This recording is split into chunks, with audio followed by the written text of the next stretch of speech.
Good morning, everybody, and welcome to the 6th episode of Sharing Management, Business and Personal Challenges from the Pandemic. And I'm really pleased to have another great group of presenters this morning.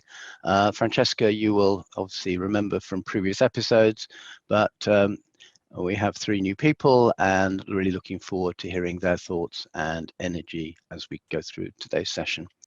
What's on the agenda today? What are the issues that we're going to be covering? Well, continuity and scenario planning as the lockdown eases. That's beginning to happen, and Francesca's going to talk about some of the countries around the world which are already further down that path than the UK. We're going to look at strategies for communication, serving clients, particularly in the social distance world, and we had some really interesting poll on that last week. What about winning the mid to long-term business, sustain the workforce? New existing clients may not be enough. Financial management, we'll talk about that a lot today. Cost is a big focus for today's call, particularly the non-essential cost and all the pejorative issues associated with being thought of as non-essential. Jan may have views on that. Maintaining team productivity, morale, well-being and personal resilience, cybersecurity, reputation management. Lawrence did a great call great hear from experts last week. We always say it's important to ration your own time to create space for the real emergencies. It's really busy to be busy doing stuff that isn't that urgent, and remember that everybody needs some downtime, and that includes you as leaders. So that's our kind of issues. There aren't really many changes from last week. I think probably the lockdown easing is probably the one that's had most of the media coverage. And who's on today? Well, Francesca, Keith, Jason, Jan, Lucy, delighted you can join us. I'm not sure if it's on Zoom or not. We'll find out shortly, but either way, delighted to have you. I think it might be. And lastly, of course, yours truly. So that's really today's panel, and I will be talking about, they will be introducing themselves to some extent. You will all have had a note around what they do and some of their key messages which came to you yesterday. Okay, so the ones in red are the ones which are most voted for. So 30% of you say the tech will be about the same. Overall, it looks like the tech is reducing. That isn't quite what I would have expected given the current climate, but hey, onwards and upwards. To what extent is it likely to be focused on new technology, services powered by new tech? Not very much. It's a simple answer, 2 to 3, both about the same. Do they think it? Yes, people do believe that it should be focused slightly more on that one. And what are the primary reasons? A lot of it is wait and see. We're just waiting to see who are the tech winners that are going to emerge, followed by funding constraints at the moment, possibly advisors too busy serving clients. So there's some quite interesting issues there. Advisor attitudes quite low, and that is interesting in the context of research we've done around the importance of attitudes. How onerous are you finding the following lockdown restrictions? This is the government's now looking at whether and how it starts relaxing the restrictions. Francesca's going to talk a bit about that from a global perspective. So I thought it'd be quite interesting to find out for the existing restrictions, which ones are actually perceived as most onerous. So numbers, you got 3 out in the middle really for that one, but very little below 3, obviously. Pretty much the same pattern when it comes to closing business premises. When it comes to maintaining a distance of 2 meters between people in an office environment, that one looks a little bit more onerous, and then not dissimilar in terms of travel bans and closure of international borders. In terms of which bits of the firm are using analytics, obviously leadership team a lot, finance quite a lot, marketing a bit, and then some of the others perhaps less. So 30% operations, that's a bit less than I'd have expected.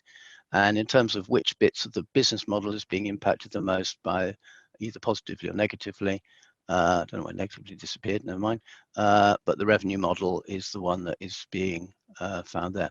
So that's our today's poll, and I will now hand you over to Francesca, who's going to talk us through the how her week has been. Francesca. Hello, how are you all? I hope you're all well.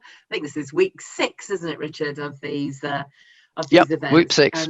And it's good to, I think there's quite a few participants who've been on the journey for the whole number, and some of you are new, but welcome one and all. I wanted to just touch on 2 things today in my weekly update.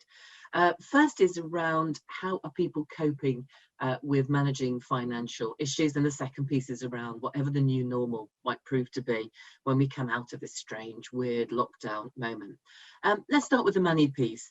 I think you're seeing a lot of firms taking a very realistic, longer-term view of what's going to happen in 2020 and what's going to take place in early 2021. No one I'm talking to is expecting the world to go back to normal at the end of this year or even after the summer. They're expecting things to stay in a strange sort of limbo state where some things go back, but quite a lot doesn't. So I'm seeing lots of events, lots of gatherings being postponed to 2021, just on the assessment that the latter part of this year could be really busy work-wise. People will want to be in their office doing the things that they need to do, and actually organising something for now that might need to be postponed yet again isn't a great use of their time. So a lot of the firms that I work with are postponing big events and moving everything to digital for the whole of 2020.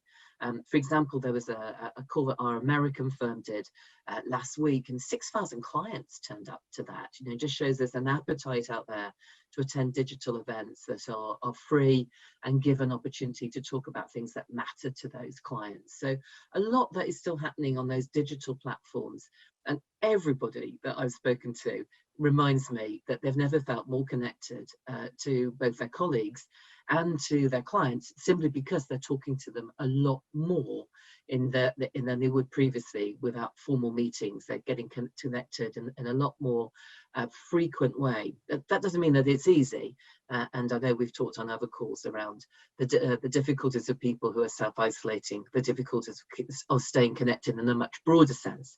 But on a business perspective, you can still connect well during these times. I want to just finish today on the new normal, whatever on earth that might be. Cynics say that we'll just all go back to how it was before and we'll forget these times. Others feel that the whole world may have shifted, and I suspect the answer will be somewhere in between. But we've got quite a lot of countries beginning to go back to work in China and in Japan.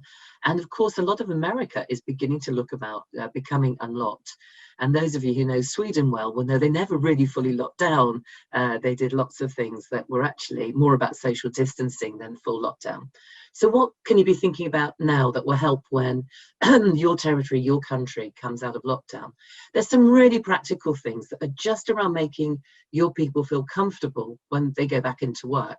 They aren't going to want to go straight back to working on desks, sitting right next to each other, sitting in small meeting rooms, being in an environment where there's a real chance there could be a re-emergence of the virus. So quite a lot of firms now are looking at how can they just structure their office in the most socially distancing, acceptable way. And that could be really simple stuff. Signage, getting people to walk around the office in a certain direction, making sure desks aren't being occupied too close together, giving people the psychological sense of safety within the work environment. Thinking it through, it can be different things for different places. It can be a whole range of simple things that means that when people do come back, they feel that they aren't just being thrown straight back into the melee that may make them feel very uncomfortable. A lot of firms are thinking about, do we want everyone to come back at once? Certain individuals might still have underlying health issues and therefore you advising them not to come back. Or it may be you even go for that structure of a couple of people on certain days of the week. You mix and match your workforce up and you use whatever office space you have available to enable people to feel more comfortable when they're coming back into that working space. And over communicating, as always, is the way to go, so that people aren't left with a vacuum. They aren't thinking, oh, did we just turn up at the office and it's just the same old, same old.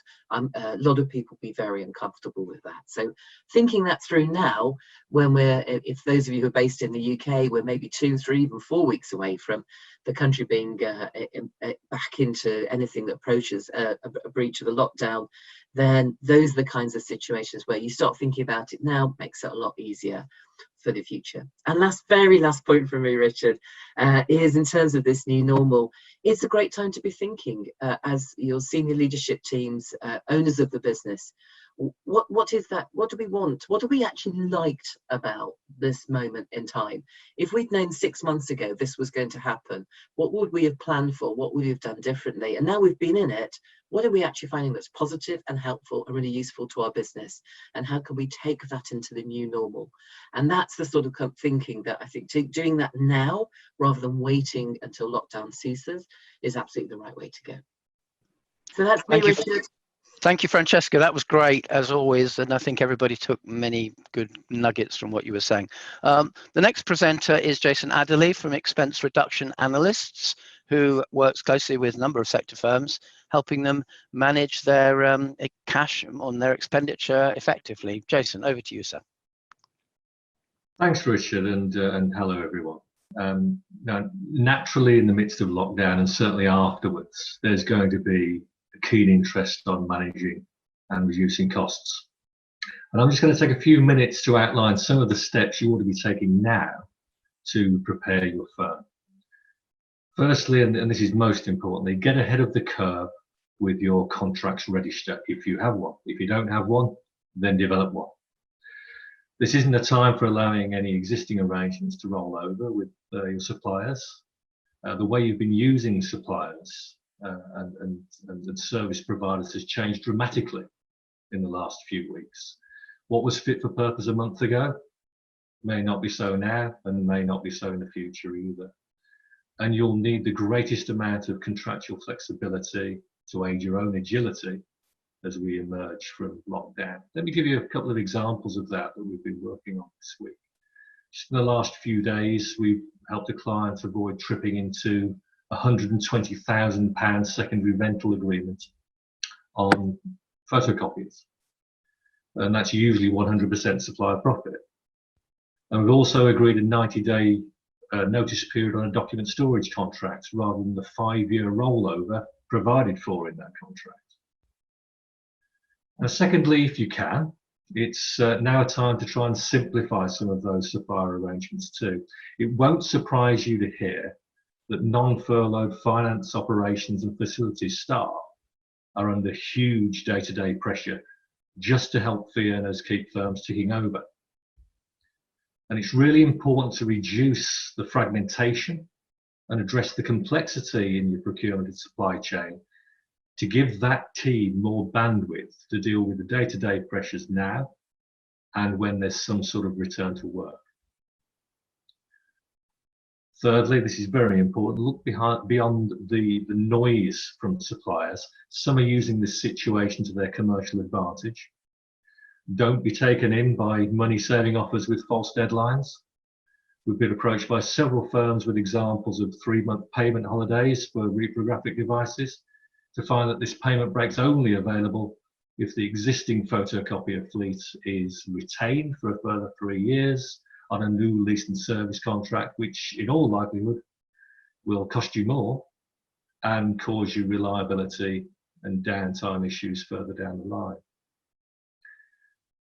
Following on from that, it's really important to note that the competitive landscape was already changing before this all began, and the current crisis is going to accelerate that. Greater consolidation in supplier markets will lead to inflationary pressure. We've already seen that in the document storage market with the growth of Restore and Oasis. We've seen it in Advanced Legal's acquisition of Ticket, and we'll see it in HP's acquisition of Apogee and Xerox purchase of Alto Digital and iTech, all major players in the professional services market. And there are some simple steps to take now if you can. Try to forward buy your next energy contract. Spot prices are as low as we've seen them for a decade or more. And the utility companies will still be happy to talk about long-term deals with clients with a good risk profile. If you haven't got a good risk profile, you'll be looking to get 3 months at the current prices. There were and there remain some really, really good rates for UK and international couriers, particularly small consignments up to 2.5 kilos, which is really helping out an awful lot of the IP attorneys that we're working with. And now's the time to look in good rates if you already have them. For telecommunication services, IT support, document storage, you need to be aware also that that some of the suppliers will fall by the wayside. You know, we're hearing this week of one of the major office consumable suppliers to the legal and professional services market is being touted very strongly by its VC backer for sale, and we don't know what the outcome of that's going to be. They're actually working with about 30% of our clients at the moment too. And finally, this has been spoken about before, I can't really mention the competitive landscape without mentioning travel. The International Air Transport Authority reported on Bloomberg yesterday that if social distancing is going to be imposed on flights, then airfares are likely to rise in excess of 50%. And we already know of several FDs who are taking a very, very good look at the business development travel budget, and many clients who are going to need a really, really good justification for that flight that you're recharging to them, and to demonstrate that that was good value. And really, in everything that you do, look beyond the obvious. Look at how you're operating now. Look at what a return to work will look like. We've already talked about returning social distancing in the office. Look at the evidence of productivity from home-based support staff in particular who've never been allowed to work from home before, and question whether they really, really need to be in a prime central London office. We covered this about 2 or 3 weeks ago, I think, Richard, about the opportunities to hugely reduce floor space and outsource some of those support services that don't necessarily need to be in prime space. These really aren't issues to consider once you return to the office, because with proper preparation now, there's a really big opportunity to begin driving out those costs. Thanks, Richard. Well, thanks, Jason. I'm sure we've actually got one question which has come up, which we'll pick up in the later on, around why might tech spend be going down, which is quite an interesting question. So you might want to think about that one. Not now, but I'll give you a few minutes to thought. All right, the next presenter on the program is Keith Tracey, who is the Managing Director, Commercial Risk Solutions, Professional Services at Aon, and he's going to be talking a little bit about short-term impact on the insurance industry, but also what are the likely changes to best practice in risk management, looking into the medium and longer term, because risk management is something that is obviously very important to many, many professional firms. Keith, over to you. Thanks, Richard, and good morning to everybody. So as Richard said, I'm going to talk a little bit about insurance and then drift on to risk management. I'll give an overview of what's happening in the insurance industry very swiftly. Clearly, there's a lot happening, so it'll be brief and concise. And then look a bit forward and speculate about some changes that you might think about making. You might be there already, so forgive me if you are. Firstly, on the overall financial state of the insurance industry.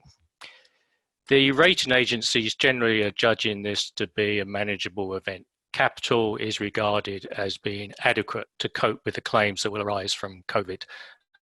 And I'll get on in a minute to what those claims might be. The comparator would probably be a large natural catastrophe. In fact, the chief executive of Chubb Insurance Company said this is a manageable cat risk exposure, i.e. like a big series of hurricanes or storms, which happen several times over the years. That's the sort of scale. So it's not a threat to the solvency of the industry or probably to any individual insurers, although one can speculate with less confidence about that. There is a bit of a caveat on that, which I'll get to. Overall, premium volume is probably going to be down because the economy slowed. So premium volume roughly tracks the economy. So obvious areas like aviation will be spending less on insurance in the short term. Investment income clearly be down. So there'll be P&L pressures on insurance companies, and that I'll get to. It will show through in the trading conditions which buyers of insurance will experience. So where have the claims come from in the short term? This is a huge subject. I'm going to race through it. Some obvious areas: event cancellation. Swiss Re famously $210 million for the postponement of the Tokyo Olympics. Credit insurance, travel insurance, sickness insurance, clearly, and in the life insurance sector, which tends to be looked at rather separately, clearly some ramifications. The big area of concern, and you've possibly seen it in the press, is business interruption. And this would be worthy of a webinar on its own, but needless to say, most business interruption policies would not cover any exposure from COVID or indeed from pandemics. There are exceptions in the hospitality industry, and even there, the words really matter. So there's a lot of discussion, controversy. Governments are getting involved. You probably would have seen in the United States, the state governments in 5 or 6 states, and indeed Congress itself is getting involved to possibly try and retroactively change the conditions of policies to bring in cover for COVID. That would be a disaster for the industry, as many commentators are observing. So watch this space. Future expectations of claims. They're expected to be obviously cyber insurance claims, and Richard mentioned that in the list of subjects which or the audience has expressed interest in. There are thought to be an upsurge in professional indemnity type claims coming from all sorts of areas, contract disputes, insolvencies perhaps, and of course suits against directors and officers, particularly in the United States for reasons pertaining directly and indirectly to the COVID outbreak. So at the moment, we've got a claims picture emerging which is suggesting a difficult climate, making the trading conditions even more difficult for insurers. So market effects in the very short term, lots of questioning about cybersecurity. Is the system adequate for the working from home? Is the security adequate? Are procedures in place? What's the endpoint security like? Is incident response working and fit for a complete remote application? These are the sort of questions. There's quite a long list. If anyone's interested, I can supply that. Policy terms in current negotiations, we haven't seen a lot of change, but we do expect to see it as the year builds up. The market was already in a position where it was tightening terms, so I think we'll see more and more of that. So looking to the future, and with an eye to time, future conditions in the insurance industry will vary. It will very much depend on geography and line of insurance, but the market was getting tougher. It will get a lot tougher. If you've got renewals coming up in your firm, start early, expect to get a lot of questions, some of them quite intrusive, about your business operations, your finances. We're pushing back on those because firms are quite uncomfortable. But also business continuity management and cybersecurity are the big areas of inquiry. The challenge for the insurance industry is to be innovative. Now, that challenge was there already. There were a lot of pressures to build new products to cope with the risks of the digital society which we're in. Intellectual property, reputation risk, interestingly, that's coming up a lot in today's climate. The industry is going to be challenged now around pandemics. There is cover for pandemics, very, very low take-up, indeed zero take-up in many areas, but clearly there'll be a lot of pressure for that. And there is discussion in several countries about a government response in alliance with the insurance industry, as we've seen for terrorism, for example. And finally, on risk management, we do a survey every year where we get results by sector. It is clear in all sectors, but particularly in professional services, that the conventional risks were becoming less important and external shocks were being regarded as more threatening. This was before COVID. Pandemics would come in at 8, 9, or 10 on the list if it made the top 10. We obviously expect to see a change there with a recency bias. We'll push it up into the top 3, no doubt. So what's the effect on risk management? I would say a move from compliance-based approach, the traditional compilation of a risk register with effect and severity, to a far broader holistic look where risk becomes part of strategy and techniques such as horizon scanning, scenario planning are used to build resilience. And that's the word which entered the risk management profession some years ago. It's about dealing with risks which you cannot control yourself, but you have to manage the consequences of. And I think we'll see more and more of that. In today's world, crisis management failures will not really be forgiven, notwithstanding the circumstances. Reputation is the ultimate crown jewel, which is under threat if there are not adequate responses in place. So in summary, Richard, I think complexity is increasing. The old assumptions around risk management will be challenged, and there'll be more attention on unexpected, low probability, but high severity risks. Thank you, Keith. Obviously, as I said, some of the sound was a little bit not as high quality as you might have hoped, which has nothing to do with Keith, everything probably with the broadband system, but hopefully everybody heard that, and obviously we'll see any points that come out of it, and thank you for offering that document. It's great. Right, now turn, if I may, to Jan Hills. We're moving away from perhaps the more kind of cost and risk issues and looking more at the behavioral issues, and in particular the role of neuroscience, which some people have probably, if someone's read the word, but not sure everybody's necessarily understood exactly what's involved. Jan's written a number of books on it, all of which I think are brilliant books and worth reading, and really pleased that she's come to talk us today about really the need for the leader to model the behaviours that will create success. Jan, over to you. Thank you, Richard, and good morning, everyone. So really pleased to be with you this morning. I'm sure as leaders of professional services firms, you are finding this quite a challenging time. And I think in times of uncertainty, we see two extremes of behavior. So one is, and think about this particularly for your kind of your team leaders, your country leaders, your practice managers. You'll probably have people who've got what I call gone to ground. So they are in survival mode. Their brain is telling them that this is a very dangerous time, and that all they can do is put their head down and hope that the danger will go away. That is obviously dangerous for you as an organization, because you lose connection with your people at a time when they need the reassurance and the kind of holding, if you like. They need their leaders to be empathetic with them, but also giving them hope and some kind of feeling that the future will become better and safer.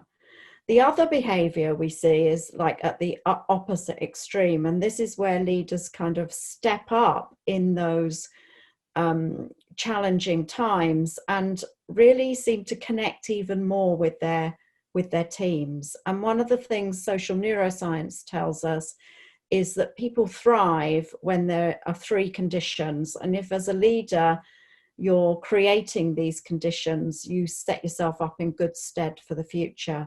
So the first condition is that people have a sense of autonomy, that within the framework of what their job responsibilities are and the strategy of the organization is, they can make decisions about how they do their job. And I think this is probably something that the current circumstances are playing to. We're needing to trust people to get the right outcomes without micromanaging the way in which they do that, because obviously we can't see them. And we're not kind of doing things in the normal ways. So all the things we used to measure around productivity, like the number of hours someone spent in the office or the amount of time that they took to engage with a client or agree a contract, none of those things really are reliable measures anymore. But getting that contract or knowing that client is happy are the right sorts of things to be measuring. The second thing is relationships, both with the organization, feeling a sense of connection with the organization and with one's colleagues. And obviously when we're all working remotely, that can feel quite challenging. But as Francesca said, I think this is an area where people have stepped up and changed a lot of their past behaviours and are really making efforts to connect with people. Obviously, this sort of technology helps, but there's a real empathy that we've seen from leaders and from teams. I was talking to my neighbour last night, who is actually a nurse on a COVID-19 ward, and she was saying the thing that's really keeping her going is the sense of camaraderie and connection across the team. And the third thing is that people feel competent and that they're continuing to learn. So we do a lot of remote learning, a lot of online learning, and we're finding our clients fall into two very distinct groups.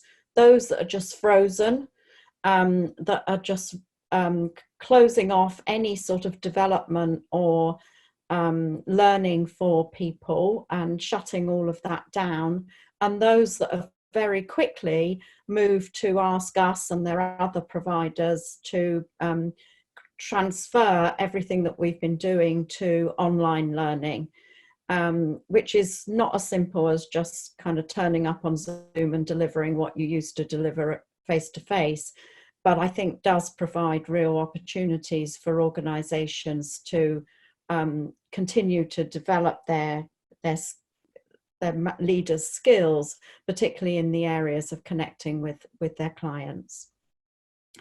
So those are some of the things that we're seeing and that I think it's worth keeping in mind. How can you as a leader ensure your firm is continuing to give people autonomy, building relationships, and building a sense of competence? There was one question that I got asked, which I was really delighted to ask. And when I read it at 6:30 this morning, it kind of really made me step back and think. And that question was, are there any new habits that we're creating right now that we don't want to take with us, that we need to be kind of careful about when we go back to whatever the new normal looks like? And I think it's a really good question. It certainly made me stop and think, and made me think about two different things. One is obviously consistency. If you're conscious that you've really kind of upped your level of connection with people, that you've given people more autonomy, and that, you know, people are kind of learning from this experience, don't go back to micromanaging them when they happen to be in the office, because people will just see that as, you know, not very trustworthy, basically. The second thing, and this may be a bit controversial and it's a bit nuanced, I think one of the things that's happened in the last 4 weeks, and it is only 4 weeks, is there's an enormous level of empathy and connection with people. We've suddenly seen into people's lives, and not just their bookcases and what their office looks like, but, you know, their families, their children. We've learned a lot about the caring responsibilities they have. And that has, in the main, made people much more empathetic to what their teams are dealing with and their lives in general. And empathy is a good leadership quality, but it can be taken too far. And when we're so empathetic that we start to let standards slide and let certain people kind of off the hook in terms of what we expect of them in their performance, I think that's where a habit that we don't want to take forward for the future. Taking less empathy, which is where you feel emotionally attached with the person, and more a perspective taking where you understand their point of view, but more from a kind of objective sense, I think is something we need to practice being able to move in and out of, so that we maintain standards and really help people who are struggling at this time to build resilience rather than frankly mollycoddle them too much. So that may not be the answer you expected from an HR person, but I think it's a really important one to think about. Thank you, Richard. Yeah, it's interesting. There's another sort of staying with that same perspective for a second, and Lucy introduced you for a minute. As the definition of productivity, which says it's has two parts. It has that which is done to people. You impose a new tech system on them. You force them to do something like go on a training course, and how they feel about it. And the role of management is to keep the two in balance, because if you go too far in either direction, you will end up with suboptimal outcomes. And I think that's another way of perhaps looking at it as well. Anyway, I'm now delighted, I hope, to be able to introduce Lucy. I did see you on the Zoom. This is the first time that government's allowed the BEIS people to actually go onto Zoom. So this is going to be an exciting development. And Lucy is a senior policy advisor at BEIS on the professional services side. And she basically is really just going to quickly talk about some of the main schemes that are being used, government schemes, furloughing, etc., and also a little bit about some of where you might want to look for extra help and advice, because there's lots of people out there, picking up Jan's point about community, then actually lots of people out there really happy to help and volunteer. And was it 750,000 people volunteered for the National Health Service when they asked for 250,000? I mean, it was massive response. So Lucy, over to you for just a few minutes, and then we'll move to the panel session. Richard, thank you. Yes, it's an exciting development being able to get on Zoom finally. So as Richard said, I'm just going to briefly discuss the various support schemes that are out there for mid-sized firms, other sources of advice that are available for leadership, and again, the position we're in from a policy perspective. So this week, to help navigate the minefield that is gov.uk, we've launched a tool so you can very quickly skip through and find what's applicable to your business rather than having to spend hours trawling through the information available.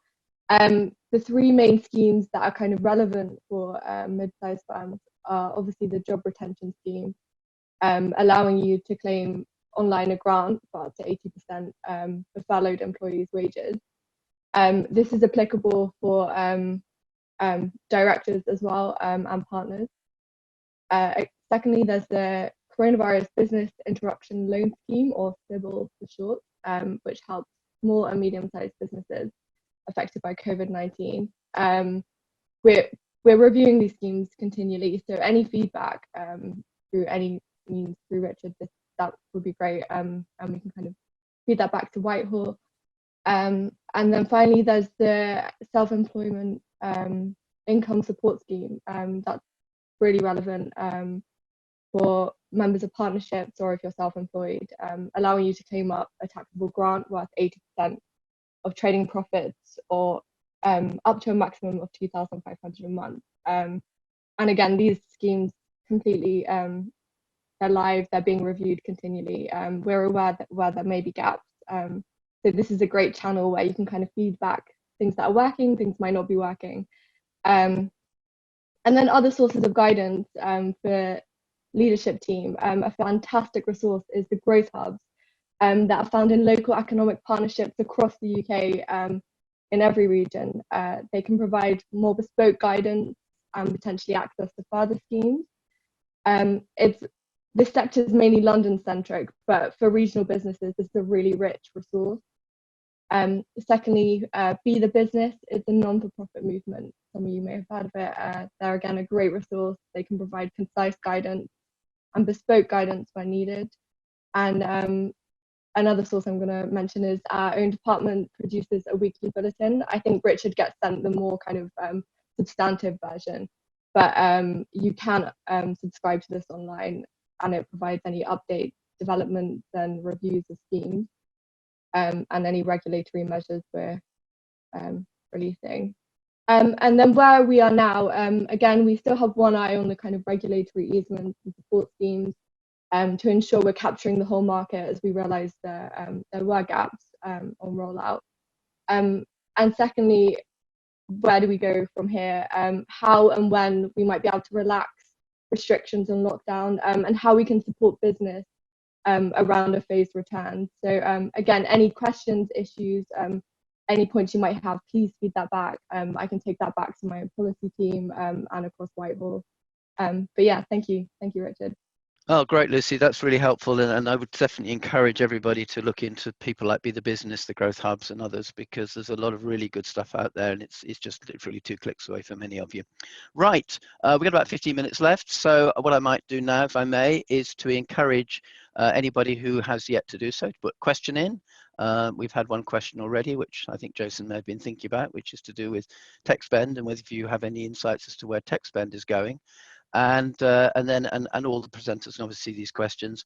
There's a question here about consulting business launched a few months ago. Order book was fine. It's now empty. Cash flow is negative. Is there any support for a company in this kind of situation? I suspect that's probably one that's going to go to Lucy.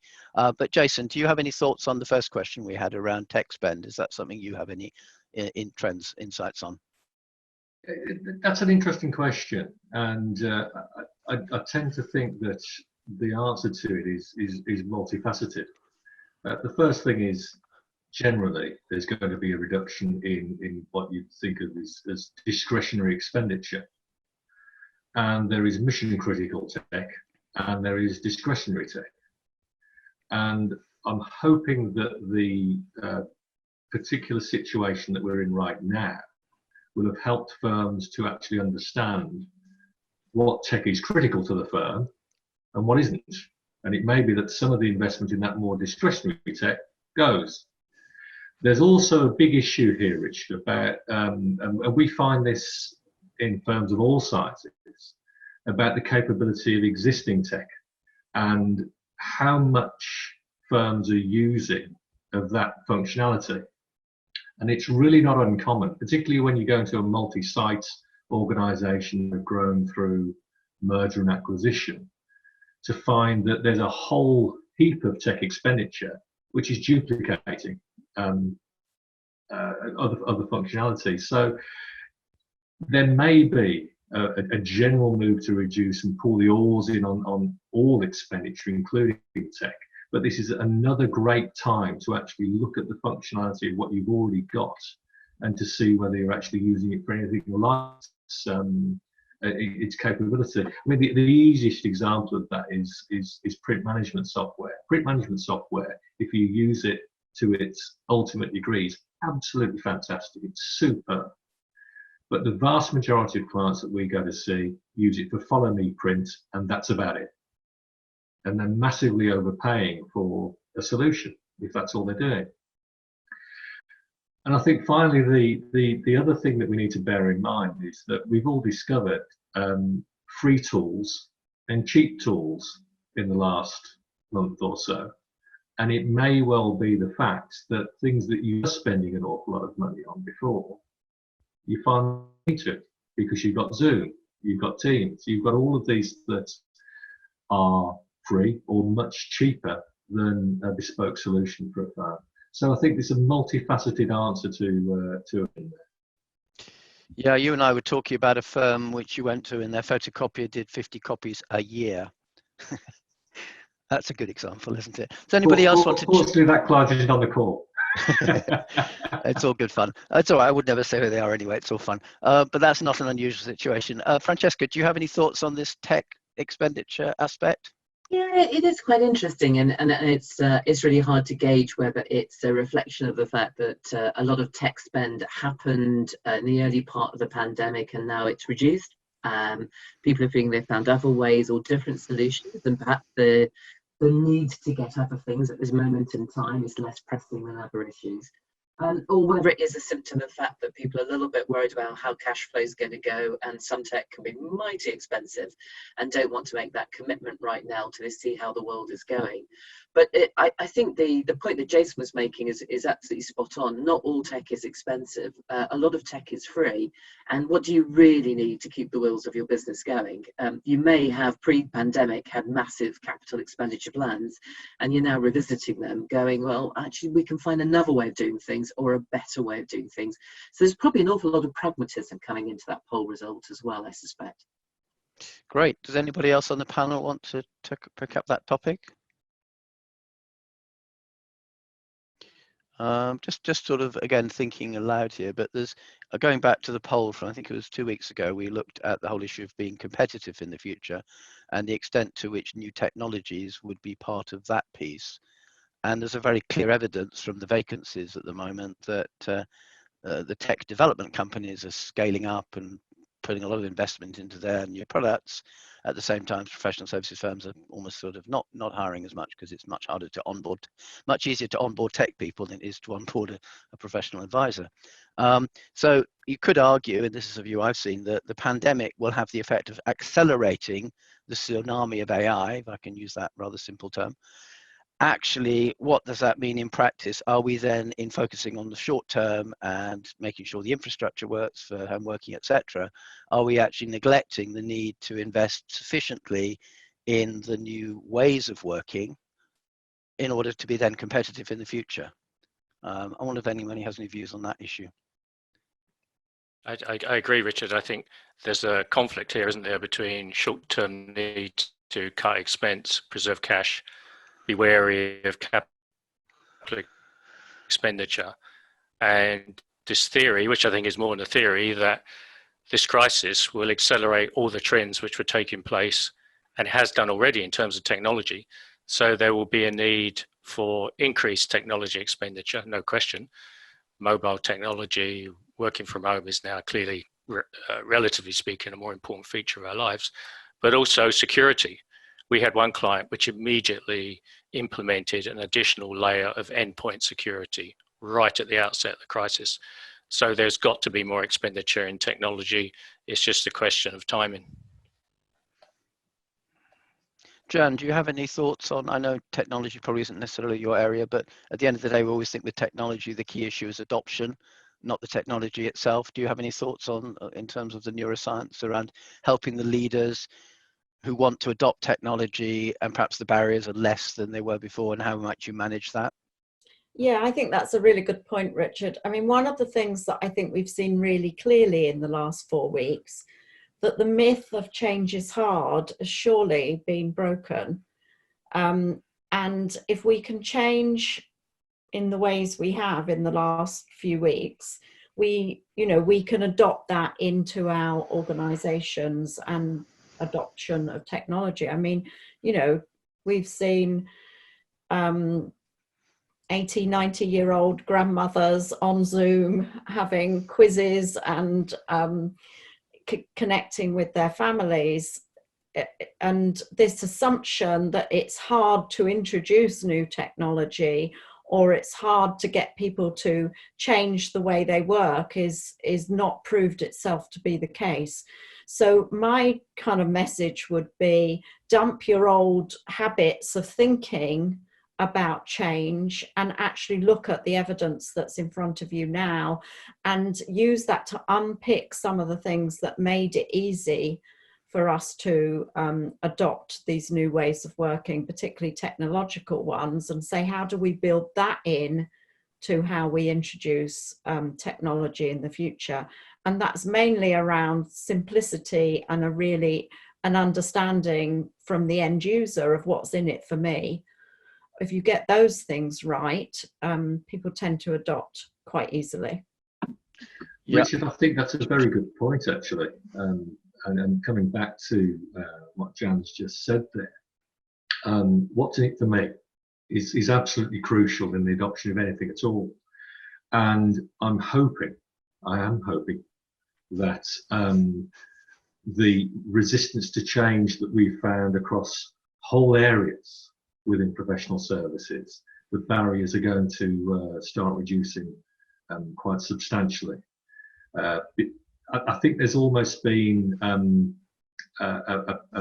bit of a challenge between the back office support services and the professional fee earners in organisations, which has held back some of the changes that are having to happen there. There are fee earners I know that are using Zoom who have always had a secretary sitting next to them to do all of that sort of stuff for them. Now, this is really, really fundamental change, and I'm really hoping that some of those barriers are going to reduce, because they're going to have to.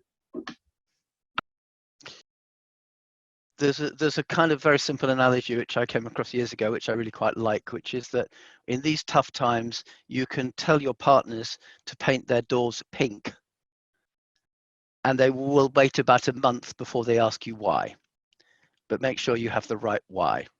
In other words, you've actually got to make sure that it does play to something that they believe is important. But in the short term, people will say, okay, we'll do it, bang. That's my experience anyway. Questions coming from Mike. Thank you, Mike, about workspace. Francesca, you mentioned workspace as being something that people are looking at, particularly in the context of social distancing, and how do you get people to walk around the office in the same way? Is that something we've only got a few minutes left now, but just quickly give me some thoughts on that. Happy to. Great question from Mike. His point was, do you just need less space, which I guess is will you have more people working from home? Do you actually need the same kind of space to occupy? Could you be reducing your rents, changing your workspace? I suspect the answer will depend totally on what you've just found out over the last couple of weeks. Do you need a different kind of space? Might be the answer. Do you actually need as many working stations? Do you need a different kind of space to meet? How much do you really want people to be in the office, and how are you going to manage that? And there's no easy answers, because it will depend on your workflow, your meeting arrangements, how often you need to see clients. Are you seeing clients in your office or outside? I think it's a great opportunity to rethink it. If I look at people who are just going back to the same office now, their immediate thought is, how do we get people back into that space we're already in with social distancing? And there's some immediate things to think about. And then longer term, it's what do we really need to do our job well? And those two things might be quite different. It might be you go, the space we thought was great, actually, it's not what we need anymore. We want to do things differently. Do you want people to work at home more? There are disadvantages and advantages of that. How are you going to manage it? Do you want people to split when they come in and when they don't? And the second point Mike makes, so I think it's a fantastic point, are you having have and have nots in the professional services? And it's ever been thus. You obviously got, some firms have got more financial resource and more ability to drive differences. But I do think that the firms that are going to survive and thrive through this, who are the ones who are really thinking ahead now, and it doesn't matter about their size, it's about their leadership and about their future thinking. Richard, can I just say something? I think there's one aspect to this return to work and what the new normal will look like that's important for us to be thinking about now, and that's the actual commute to work. Interestingly, my queue in the butcher's this morning, the lady in front of me was talking about the thing she's dreading going back to work is that commute. And I think we will see a demand for people to have more flexible start and finish times. So that kind of crush of the commute is one of the things I think we might see change, and that it's worth beginning to think about now, about what are our norms going to be, because if we don't think about it now, I think we'd get caught out. Well, that's great. I'm just kind of now going to sort of wrap up, if I may, because we're getting to that stage. There is the management library, which I think many of you will have now visited, is now up there, and the video of today will be appearing by Monday, Tuesday at the latest, and we've got all the previous episodes on video, so please go there. We also have all the videos from Hear the Experts. They're also appearing, so please look up those two as well. Talking about Hear the Experts, we talked today about barriers to adopting new tech. There's an exercise project which has been carried out by 4 or 5 universities, James Falconbridge of Lancaster, Tim Vorley of Sheffield in particular, and they'll be talking next Wednesday about some of the barriers to adopting, based on a whole bunch of really interesting deep dive interviews that they carried out as part of that project. So next Wednesday at 5 p.m, please do think about coming in for that. And it really only means me to say, I hope you found it valuable. We'll be back next week with a new set of panelists, hopefully some new topics as well. We'll be a little bit clearer about the social distancing. The panel, the poll that you did today will be going into government later today, and that will influence policy development. So thank you again for that. And finally, and most importantly, please encourage your peers to register, because the best thing we can do at the moment is to share, collaborate, exchange ideas, because, and I think it's lovely, Rick, who said that this idea that change is hard, and we've now kind of knocked that one on the head, is a really great insight. So thank you to everybody, and look forward to having, when you get there, a wonderful weekend, and I hope that life treats you well and you do have time to relax. Bye for now.